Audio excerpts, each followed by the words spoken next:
नमस्कार दोस्तों, मैं रत्न सर आप सभी का स्टडी 91 में स्वागत करता हूं। और कैसे हैं आप सभी? उम्मीद करता हूं सभी स्वस्थ होंगे, जहां भी होंगे मस्त होंगे। दोस्तों आज बहुत इंपॉर्टेंट सेशन लेके आया हूं। दोस्तों आज का टॉपिक है विकास के आयाम। और दोस्तों इसमें हम पढ़ेंगे कि आखिर फाइन मोटर स्किल क्या होता है, ग्रॉस मोटर स्किल क्या होता है, मस्तिष्कमुखी क्या होता है दोस्तों, और इनसे संबंधित और भी दोस्तों इंपॉर्टेंट चीज़ें हम पढ़ेंगे। बहुत ही इंपॉर्टेंट सेशन है आज का, इसलिए एक बार वीडियो को लाइक और शेयर जरूर कर दीजिएगा। आइए स्टार्ट करते हैं दोस्तों अपना सेशन। सभी बच्चे एक बार वीडियो को लाइक और शेयर कर दीजिए। सभी बच्चों को राधे राधे, जय श्री कृष्ण। आइए दोस्तों स्टार्ट करते हैं। दोस्तों ये आपके स्टडी 91 में कुछ बुक हैं, आ चुकी हैं, तो आप इसको ले सकते हैं। चलिए नेक्स्ट चलते हैं दोस्तों, विकास की बात करते हैं। दोस्तों मैंने आपको बताया था डेवलपमेंट क्या होता है, आखिर विकास। दोस्तों विकास जीवन पर्यंत चलने वाली एक सतत प्रक्रिया है जो कि जन्म से लेकर मृत्यु तक चलती है, यानी कि वर्म टू टॉम चलती है दोस्तों। कैसे? वर्म टू टॉम, यानी कि दोस्तों जन्म से लेकर मृत्यु तक चलती है। आपका विकास की प्रक्रिया जो होती है वो जन्म से मृत्यु तक चलती रहती है। दोस्तों विकास शरीर की अनेक संरचनाओं, स्ट्रक्चर तथा कार्यों को संगठित करने की एक जटिल प्रक्रिया है। यह वह प्रक्रिया है जिसमें विभिन्न आंतरिक शारीरिक संरचना संबंधित परिवर्तन, इंटरनल साइकोलॉजी चेंज तथा इनसे उत्पन्न मनोवैज्ञानिक प्रक्रियाएं एकीकृत होकर व्यक्तित्व को सरलता व सहजता से मितव्यवहार करने के योग्य बनाती है। दोस्तों विकास से हम क्या होते हैं, विकास के माध्यम से ही हम जानते हैं कि हमारा क्या सही है, क्या नैतिक है, क्या अनैतिक है।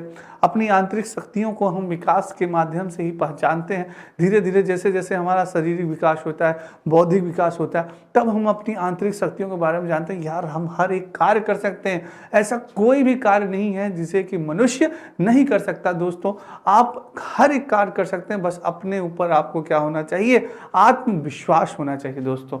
चलिए नेक्स्ट चलते हैं। अनेक वृद्धि प्रक्रियाओं को समाहित करने वाली श्रृंखलाबद्ध तथा एकीकृत परिवर्तन प्रक्रिया को ही क्या कहा जाता है? विकास कहा जाता है दोस्तों। वृद्धि जहां एकाकी प्रक्रिया है, पॉइंट नोटेड माय स्टूडेंट।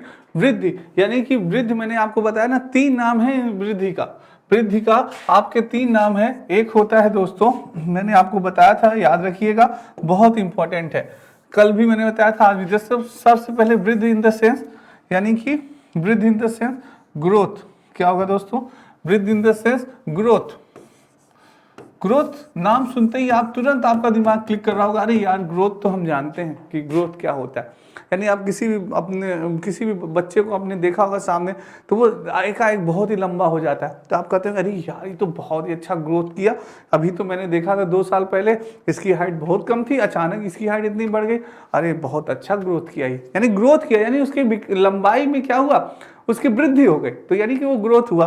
तो वही दोस्तों ग्रोथ, और इसको क्या कहते हैं? वृद्धि कहते हैं, आप जानते हैं। और इसका एक और नाम है मनोवैज्ञानिक नाम, जो कि बहुत लोग जानते होंगे, बहुत कम लोग जानते होंगे, और बहुत कम यूज किया जाता है, अभिवृद्धि। क्या कहा जाता है? अभिवृद्धि दोस्तों। यानी वृद्धि, ये एक ही व्यक्ति के नाम 3 नाम है। जैसे होता नहीं घर में भाई, एक घर वाला नाम होता है, चिंटू नाम होता है, एक विजय प्रताप सिंह, रमेश प्रताप सिंह, ऐसा होता है। तो वो चीज़ होता है, 3 नाम होते हैं। कोई दोस्तों में नाम होता है बिज्जू भाई, हाँ। तो ऐसे ही दोस्तों ये आपके ग्रोथ जो है, ये ग्रोथ का 3 नाम है। इसको वृद्धि भी कह सकते हैं आप, और मनोवैज्ञानिक रूप से इसे अभिवृद्धि भी कहा जाता है। ठीक है, तो अभिवृद्धि बहुत ही कम सुनने पे आप लोग कंफ्यूज हो जाए, अरे यार ये अभिवृद्धि कहाँ है, इस चिड़िया का नाम तो पहली बार सुन रहे हैं। तो ये अभिवृद्धि कंफ्यूज मत होइएगा, वृद्धि है, ग्रोथ ही है, याद रखिएगा। ठीक है, तो दोस्तों ये वृद्धि क्या होती है? यह एकांकी प्रक्रिया है। क्या है? एकांकी प्रक्रिया। जब आपका शारीरिक विकास हो रहा है तो शारीरिक विकास ही होगा आपका। तो वही दूसरी और विकास जो होता है वो बहुमुखी प्रक्रिया होती है। क्या होती है? बहुमुखी। दोस्तों आपका चारों तरफ से विकास होता है, डेवलपमेंट होता है। ठीक है, बहुमुखी प्रक्रिया होती है, इसमें अनेक बात समाहित हो जाती है। मैंने आपको बताया होगा दोस्तों कि विकास के अंदर अभिवृद्धि यानी वृद्धि समाहित हो सकती है, ग्रोथ समाहित हो सकती है, परंतु दोस्तों ग्रोथ के अंदर दोस्तों डेवलपमेंट समाहित नहीं हो सकता, ये गलत हो जाएगा। ठीक है, ये याद रखिएगा कि विकास के अंतर्गत वृद्धि समाहित हो सकता है, पर वृद्धि के अंतर्गत डेवलपमेंट समाहित नहीं हो सकता, याद रखिएगा। विकास के परिणाम स्वरूप व्यक्ति में नवीन क्षमताएं प्रकट होती है। जैसे जैसे हमारे अंदर दोस्तों विकास होता है, उसी तरह से हम नए कार्यों को करने लगते हैं, हमारे अंदर नई क्षमताएं आ जाती हैं, क्योंकि हम जब नई चीज़ों को सीखते हैं तो हम उनको कार्य करते हैं। तो ये लगता है यार इसमें तो इसकी क्षमता दिन प्रतिदिन बढ़ती जा रही है। दोस्तों हम धीरे धीरे बाइक चलाना सीखते हैं, धीरे धीरे मोटरसाइकिल चलाना सीखते हैं, धीरे धीरे हम कार चलाना सीखते हैं, फिर दोस्तों और भी चीज़ें हम धीरे धीरे सीखते हैं। तो वो क्या है, हमारी क्षमताएं विकास के अंतर्गत क्या होती है, बढ़ती हैं। ठीक है, तो ये चीज़ है दोस्तों। नेक्स्ट बात करते हैं दोस्तों विकास के आयाम, डोमेन्स ऑफ डेवलपमेंट। विकास के आयाम की बात करें तो विकास दोस्तों बहुआयामी होता है, मैंने अभी बताया, मल्टी डायरेक्शनल होता है। कई दिशाओं में विकास होता है दोस्तों, आपका सामाजिक विकास, शारीरिक विकास, मानसिक विकास, बौद्धिक विकास, हर तरह से आपका विकास होता है, यानी मल्टी डायरेक्शनल होता है दोस्तों, बहुदिशीय होता है विकास। ठीक है, नेक्स्ट है दोस्तों विकास के जो आयाम हैं, पहले हमारा क्या होता है, शारीरिक विकास होता है। याद रखिएगा, बहुत ही इंपॉर्टेंट है। कभी कभी विकास के आयामों को क्रम से लगाने के लिए पूछ लिया जाएगा विकास के आयाम के अंतर्गत पहले विकास किसका, बालक का किस चीज का विकास होता है। तो याद रखिएगा कि बालक का सर्वप्रथम क्या होता है, शारीरिक विकास होता है। गर्भ के अंदर भी बालक का क्या होता है, सर्वप्रथम शारीरिक विकास होता है। धीरे धीरे उसका क्या होगा, मानसिक विकास, या इसे संज्ञानात्मक विकास भी कहते हैं, मेंटल या कॉग्निटिव डेवलपमेंट। याद रखिएगा, फिर बालक का क्या होता है, मानसिक विकास होता है या संज्ञानात्मक विकास। उसके बाद बालक का क्या होता है, सामाजिक विकास होता है, यानी कि सोशल डेवलपमेंट। धीरे धीरे वो क्या होता है, उसका सामाजिक विकास होता है, अपने परिवार से मिलता है, आस पड़ोस के लोगों से मिलता है।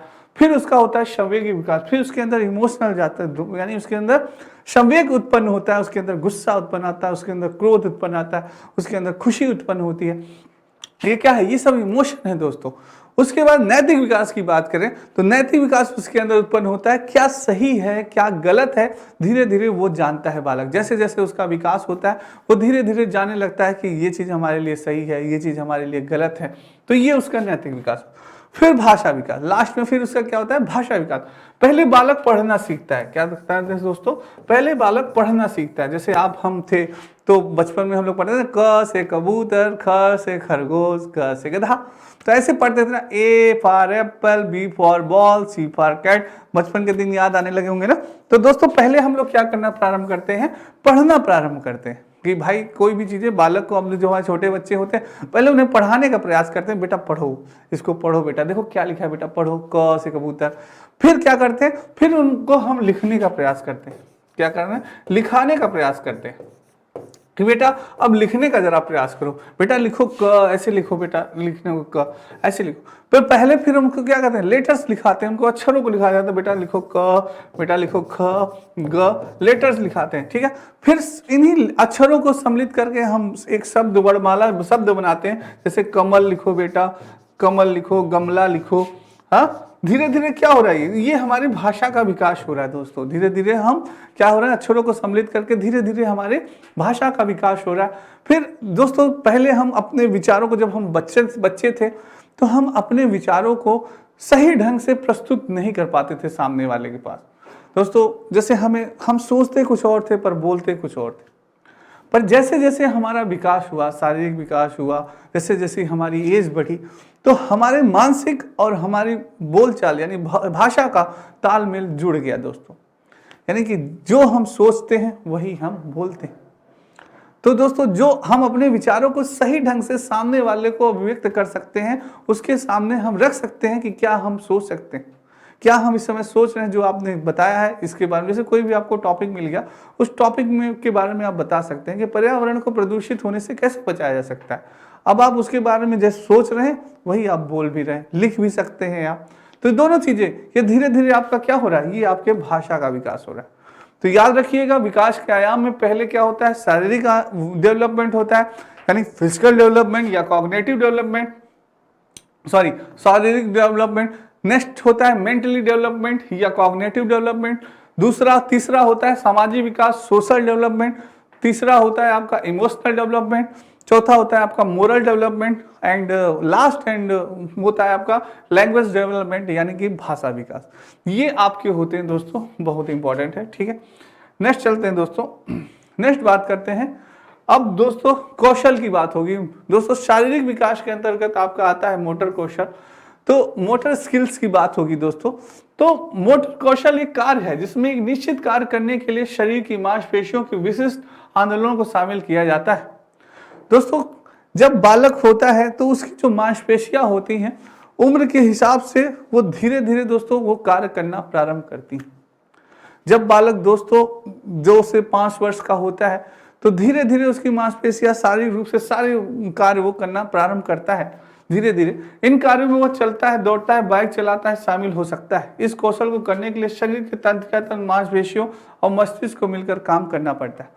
दोस्तों मोटर स्किल के अंतर्गत आप जानिएगा कि इसमें क्या होता है, ये आपके शारीरिक विकास से जुड़ा हुआ है। गत्यात्मक मोटर स्किल इसमें बालक के शारीरिक से किस प्रकार से बालक के शरीर का विकास होता है, कैसे उसके अंदर यानी कि पहले वो फाइन मोटर स्किल यानी सूक्ष्म गतिक कौशल होता है, फिर उसके अंदर स्थूल गतिक कौशल आता है।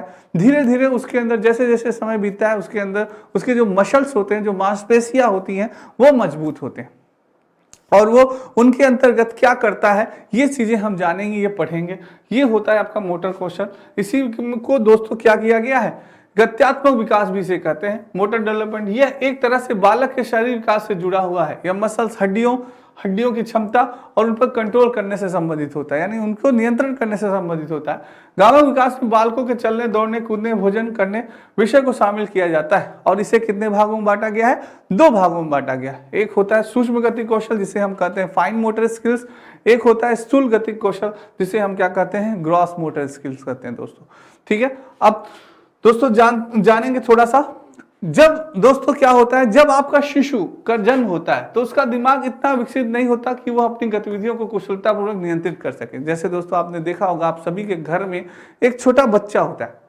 जब वो दोस्तों जन्म लेता है तो दोस्तों उसका जो मस्तिष्क है, उसके जो सो पार्ट्स हैं, वो अपने मस्तिष्क के अनुसार सारे पार्ट्स को कंट्रोल नहीं कर पाता कि बेटा अभी कर दिया जाए, बेटा तुम केवल हाथ हिलाओ, तो वो केवल हाथ नहीं हिलाएगा, वो हिलाएगा तो पूरा शरीर हिलाएगा। बेटा तुम ये वाला लेफ्ट हैंड हिलाओ, राइट हैंड हिलाओ, आप ऐसे कहेंगे तो वो कर सकता है? ऐसा नहीं कर सकता, क्योंकि उसका अपने शरीर पर नियंत्रण नहीं रहता दोस्तों। पर शिशु का विकास उसके सिर से शुरू होता है, याद रखिएगा। जैसे बालक का जो विकास होता है सर्वप्रथम किससे होता है, उसके सिर से प्रारंभ होता है, उसके हेड से प्रारंभ होता है और फिर शरीर में नीचे तक यानी हेड टू टो, यानी सिर से पैर तक, जिसे क्या कहा जाता है, हेड टू टो भी कहा जाता है दोस्तों। क्या कहा जाता है, हेड टू टो भी कहा जाता है। शरीर यानी सिर से लेकर पैर तक बालक का विकास होता है। उसका सिर होता है, फिर शरीर नीचे की तरफ जाता है।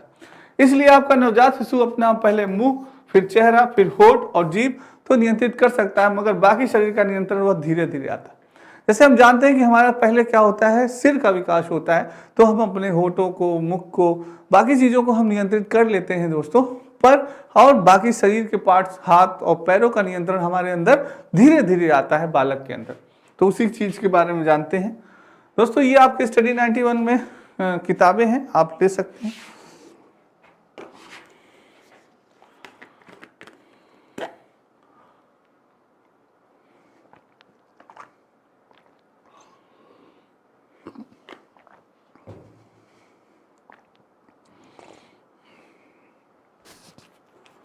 आइए दोस्तों बात करते हैं सूक्ष्म गतिक कौशल की, कि आखिर फाइन मोटर स्किल्स क्या होता है। दोस्तों फाइन मोटर स्किल से मतलब है बच्चे के हाथ, कलाई, उंगलियों और पैरों से जुड़ी छोटी छोटी मांसपेशियों का इस्तेमाल। जो बालक दोस्तों अपनी छोटी छोटी मांसपेशियों का जो इस्तेमाल करता है वही क्या कहला जाता है, फाइन मोटर स्किल्स कहा जाता है। अभी और एक्सप्लेन करते हैं। फाइन मोटर स्किल्स में बच्चों की आंखों और उनके हाथों, उंगलियों, पैरों आदि के बीच तालमेल विकसित होता है। धीरे धीरे वो अपने आंखों में, हाथों में और दोस्तों उसका क्या होता है, तालमेल को विकसित करता है। इसके तहत बच्चे विभिन्न चीजों को पकड़ना, उठाना, उन्हें दबाना या चुटकी की मदद से चीजों को पकड़ना आदि सीखते हैं। अगर कामों की बात की जाए तो फाइन मोटर स्किल्स के तहत बच्चे पेन से, पेंसिल से लिखना, खिलौनों की डोरी पकड़ना, अपनी साइकिल या कार का हॉर्न बजाना आदि करने में कारगर होते हैं। दोस्तों क्या होता है fine motor skill? Fine motor skills के अंतर्गत बालक जो होता है वो अपनी छोटी छोटी मांसपेशियों का इस्तेमाल करना प्रारंभ कर देता है। दोस्तों जैसे कि बालक लिखना प्रारंभ कर देता है, फाइन मोटर स्किल्स जिसको कि सूक्ष्म गतिक कौशल कहते हैं, यानी कि छोटे छोटे कार्यों को करना वो प्रारंभ कर देता है, उसको नियंत्रण हो जाता है। उसको कहा जाता है बेटा पेन पकड़ो, ऐसे लिखना शुरू, बेटा लिखो क, फिर वो ऐसे ऐसे क लिखता है। बेटा पेंटिंग करो, तो फिर वो दोस्तों ऐसे पहाड़ बनाता है, ऐसे ऐसे पेंटिंग करना शुरू कर देता है। तो वो अपने सूक्ष्म गति कौशल का प्रारंभ करता है, तो चीजों को वो धीरे धीरे अपने यानी कि प्रयोग करना प्रारंभ कर देता है। अपने जो उसके मसल्स होते हैं उनसे लिखना पढ़ना, लिखना, कटिंग करना, पेंटिंग करना, तो ये उसका प्रारंभ हो जाता है फाइन मोटर स्किल्स की तरफ। यानी आप कह सकते हैं कि फाइन मोटर स्किल्स के अंतर्गत बालक सूक्ष्म कार्यों को करना प्रारंभ कर देता है, धीरे धीरे ये चीजें वो प्रारंभ कर देता है। जैसे लिखना हो गया, खिलौना हो गया, डोरी पकड़ना हो गया, पेंटिंग करना हो गया, ये चीजें होती है फाइन मोटर स्किल के अंतर्गत। जैसे कि बच्चों में फाइन मोटर स्किल का लगभग 2 से 5 साल के दौरान हो जाता है। जब बालक 2 से 5 साल का होता है दोस्तों, तभी उसका फाइन मोटर स्किल का वो हो जाता है। फाइन मोटर स्किल किसी बच्चे के लिए बेहद अहम है दोस्तों। यह बहुत ही इंपॉर्टेंट है कि आपके बच्चे के अंदर फाइन मोटर स्किल्स का ग्रोथ होना बहुत इंपॉर्टेंट है दोस्तों। जब तक उसके मसल्स मजबूत नहीं होंगे, जब तक उसके मसल्स एक्टिव नहीं होंगे, तो वो चीज़ों को करना नहीं सीख पाएगा। जैसे उसको लिखने में दिक्कत होगी, अगर वो नहीं आप फाइन मोटर स्किल्स का वो प्रयोग कर रहा है तो उसे लिखने में दिक्कत होगी, पेंटिंग करने में लिखने को, वो किसी भी कार्य को, सूक्ष्म कार्य को वो नहीं कर पाएगा। तो इसलिए बहुत ही आवश्यक है। अगर अभी तक आपका बच्चा अभी छोटी चीज़ों को पकड़ने या इस्तेमाल के दौरान परेशान होता है, तो ऐसे 7 गतिविधियों को साथ अपने बच्चे के फाइन मोटर स्किल को तेजी से बढ़ा सकते हैं। ठीक है, कई गतिविधियां हैं। चलिए दोस्तों नेक्स्ट चलते हैं। फाइन मोटर स्किल्स, इसमें यानी मसल्स कम यूज होते हैं। फाइन मोटर स्किल्स के अंदर क्या क्या होता है, जो हमारे मसल्स होते हैं, जो मांसपेशियां होती हैं, उनका कम यूज होता है। जैसे अगर हम लिख रहे हैं दोस्तों, उदाहरण है लिखना, हम अगर राइटिंग कर रहे हैं तो हमारी दोस्तों बहुत ही कम सिर्फ उंगलियों की मसल्स यूज होती है। हम दोस्तों अगर पेंटिंग कर रहे हैं तभी हमारी यानी कि बहुत ही कम यूज होती है, कम, ज्यादातर मसल्स यूज नहीं होता। अगर हम दोस्तों कटिंग कर रहे हैं तो भी हमारे बहुत ज्यादा मसल का प्रयोग नहीं होता। तो ये चीज है फाइन मोटर स्किल्स अंतर्गत पूछा जा सकता है। एग्जाम में प्रश्न कैसे बनता है दोस्तों? प्रश्न ऐसे बनता है कि बताइए एक बच्चा बैठकर अपने कागज को काट रहा है और एक अच्छी डिजाइन बना रहा है, बताइए वह किस स्किल के अंतर्गत आएगा? फाइन मोटर स्किल या ग्रॉस मोटर स्किल्स के अंतर्गत? तो वो किसके अंतर्गत आएगा? फाइन मोटर स्किल्स के अंतर्गत, क्योंकि वो क्या कर रहा है? काटिंग कर रहा है दोस्तों। तो ठीक है, ये चीज है दोस्तों। ठीक है, नेक्स्ट बात करते हैं ग्रॉस मोटर स्किल। यह वे बड़ी बड़ी गतिविधियां, क्रियाएं हैं जो शिशु को अपनी बाजुओं, टांगों, पैर या पूरे शरीर के जरिए घुटनों के बल चलना, खड़े होकर चलना, दौड़ना और कूदना ग्रॉस मोटर स्किल का। दोस्तों अब क्या होगा, बालक 2 से 5 साल के बाद अब धीरे धीरे बड़ा हो जाता है, तो उसके मसल्स क्या हो जाते हैं? स्ट्रांग हो जाते हैं। क्या हो जाते हैं? उसके मसल्स स्ट्रांग हो जाते हैं। तो वो दोस्तों अब चलने लगता है, कभी कभी दौड़ना प्रारंभ कर देता है दोस्तों। वो क्या करता है, और यानी कि कूदना प्रारंभ कर देता है, उसमें घुटनों में पावर आ जाती है, उसके मसल्स में पावर आ जाती है, तो वो चीज हो जाती है। तो धीरे धीरे एज बढ़ते हुए हमारे मसल में क्या आ जाती है? मजबूती आ जाती है, तो हम सारे कार्य करने प्रारंभ करते हैं। तो ग्रॉस मोटर स्किल्स का दौड़ना हो गया, चलना हो गया, कूदना हो गया, ये क्या है? ग्रॉस मोटर स्किल्स के उदाहरण। इसमें मसल का क्या होता है? ज्यादा यूज हो गया दोस्तों, ज्यादा तैरना हो गया, कूदना हो गया, तो ये, और दौड़ना हो गया, ये क्या है? इसमें मसल्स के हम ज्यादा प्रयोग करते हैं, इसमें मसल्स का हमारा ज्यादा यूज होता है दोस्तों। ठीक है, क्योंकि अब हमारे मसल्स के अंदर क्या आ गई है? मजबूती आ गई। तो ग्रॉस मोटर स्किल्स के एग्जांपल है, याद रखिएगा, दौड़ना, चलना, कूदना, ये क्या है? ग्रॉस मोटर स्किल्स के उदाहरण है दोस्तों। यानी कि जब हमारे मसल्स में मजबूती आ जाते हैं और जब हम और थोड़े से कठिन कार्यों को करने लग जाते हैं, तो दोस्तों वो क्या कहलाता है? ग्रॉस मोटर स्किल्स कहलाता है। ठीक है, ये चीज। नेक्स्ट चलते हैं दोस्तों, अब विकास की दिशा के सिद्धांत के बारे में बात करते हैं थोड़ा सा दोस्तों। यानी कि आपने सुना होगा सिफिलोकॉर्डल और प्रॉक्सिमोडल डिस्टल। दोस्तों इसके बारे में आपने सुना होगा, ये एग्जाम में बहुत ही बार पूछा जाता है। विकास की दिशा के बारे में माना जाता है, इस सिद्धांत के अनुसार विकास की जो प्रक्रिया होती है पूर्व निश्चित दिशा में आगे बढ़ती है। पूर्व निश्चित दिशा में कुप्पू स्वामी ने इसकी व्याख्या करते हुए बताया है कि विकास निम्न क्रम में होता है। इन्होंने 2 क्रम बताए, विकास के 2 क्रम बताए कुप्पू स्वामी जी ने। उन्होंने कहा एक होता है मस्तिष्काभिमुखी क्रम और एक होता है समीक्षा क्रम, जिसे कहते हैं सिफिलोकॉर्डल और प्रॉक्सिमोडिस्टल। दोस्तों ये 2 होते हैं, बहुत इंपॉर्टेंट है।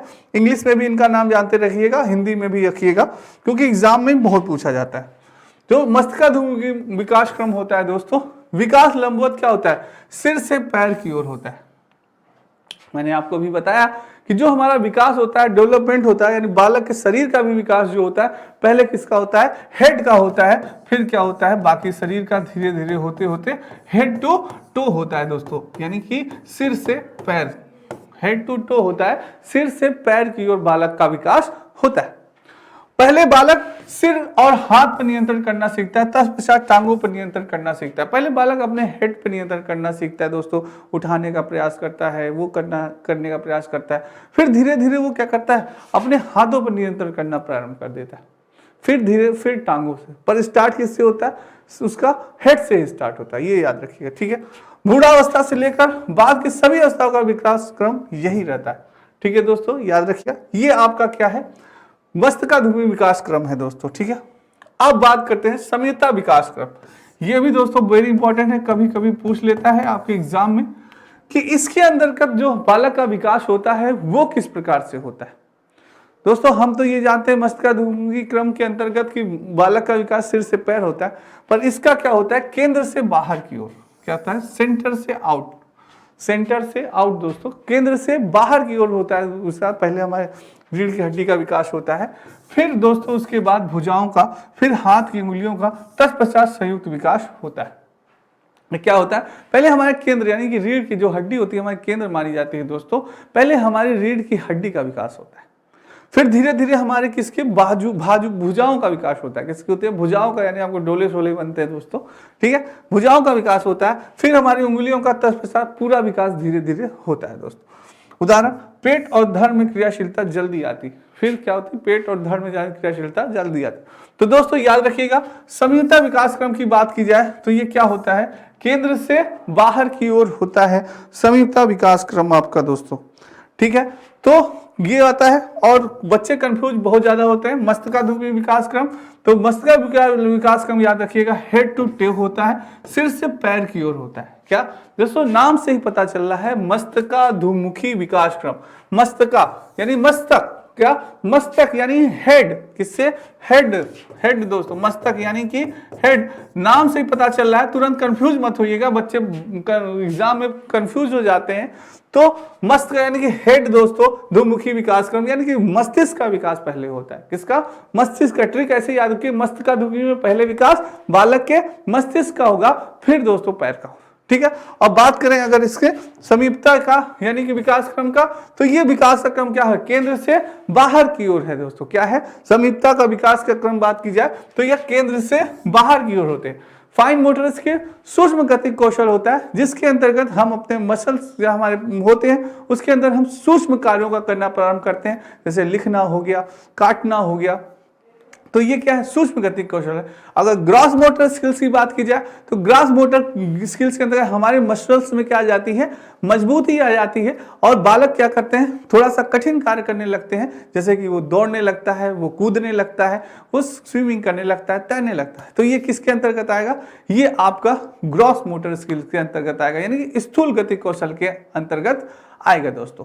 तो ये चीजें बहुत इंपॉर्टेंट है दोस्तों, इनको जितना आप एक बार दो बार एक्सरसाइज करें, कल दोस्तों इससे ही संबंधित प्रीवियस ईयर्स क्वेश्चन के कैसे प्रश्न बने वो क्लास आएगी, जो कि बहुत इंपॉर्टेंट दोस्तों। अगर वो आपने कर ली तो आपका ये टॉपिक तैयार होगा। Gross motor skill, fine motor skill, मस्तिष्काधुमुखी, समीपता क्रम, कुछ भी पूछे दोस्तों आपसे, कैसा भी प्रश्न पूछे आप उसका एक आंसर दे लेंगे तुरंत, गलत नहीं होगा आपका।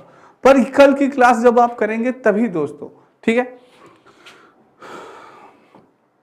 ये दोस्तों आपके इंडियन पॉलिटी का फाउंडेशन बैच प्रारंभ हो चुका है, आप सभी ज्वाइन कर सकते हैं।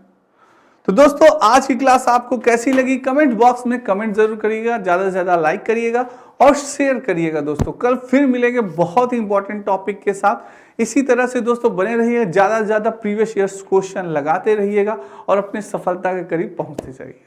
आज के लिए इतना ही, कल फिर मिलेंगे इंपॉर्टेंट टॉपिक से। तब तक राधे राधे, जय श्री कृष्ण और जय हिंद दोस्तों।